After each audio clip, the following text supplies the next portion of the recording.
the visitors bust into the Harbin Wildlife Park, there is a sense of excitement and anticipation. They're all here for just one reason. In the center of the park, the tourist buses form a circle. An ambush of Siberian tigers is waiting, and the appearance of the blue truck means it's feeding time.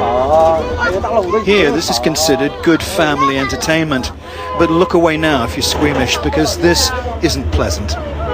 Slipping down the hydraulic ramp, a domestic cow.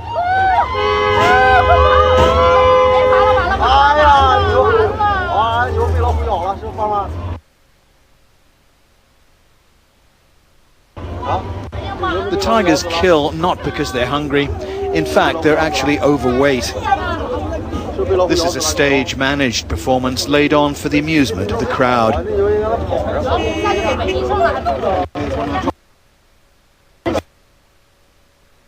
The park exists for one reason: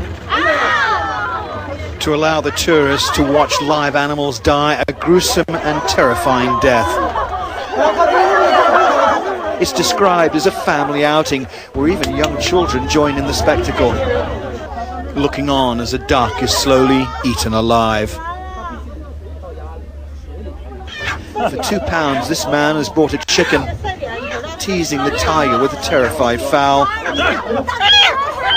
before forcing the bird into what amounts to a chicken vending machine.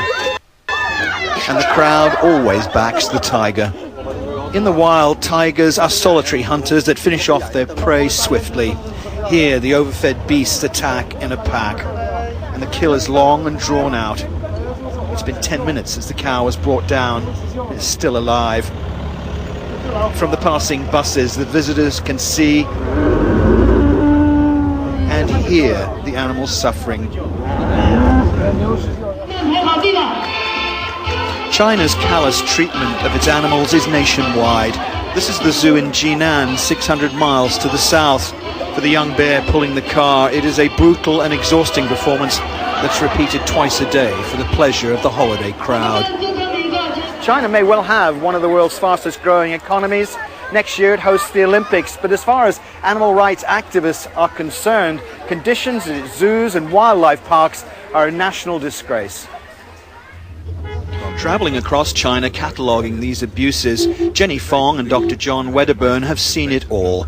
These animal rights campaigners have been carrying out spot checks at China's zoos for the last 10 years. Today they're at Changsha in southern China. This is not so much a zoo, more an insane asylum for animals. And this is what John calls zoocosis. They've got nothing to do. Their minds have gone, and they put their feet in exactly the same place each time if you watch closely. And it's just a repetitive movement to get their minds away from the unutterable boredom. This animal should be on antipsychotic drugs. And the suffering of these animals can still bring Jenny to tears. You see people coming in and out and they don't see anything wrong with that. We build this environment, we drive them crazy. That's very distressed.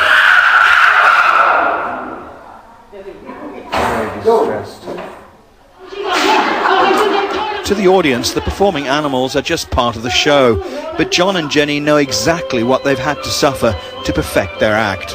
They are more terrified of the beating they'll get than they are of the fire. So that's why they do it. But look how happy the audience is. They're wreathed in smiles and loving every minute of it, thinking how clever these trainers are getting these animals to do these wonderful things.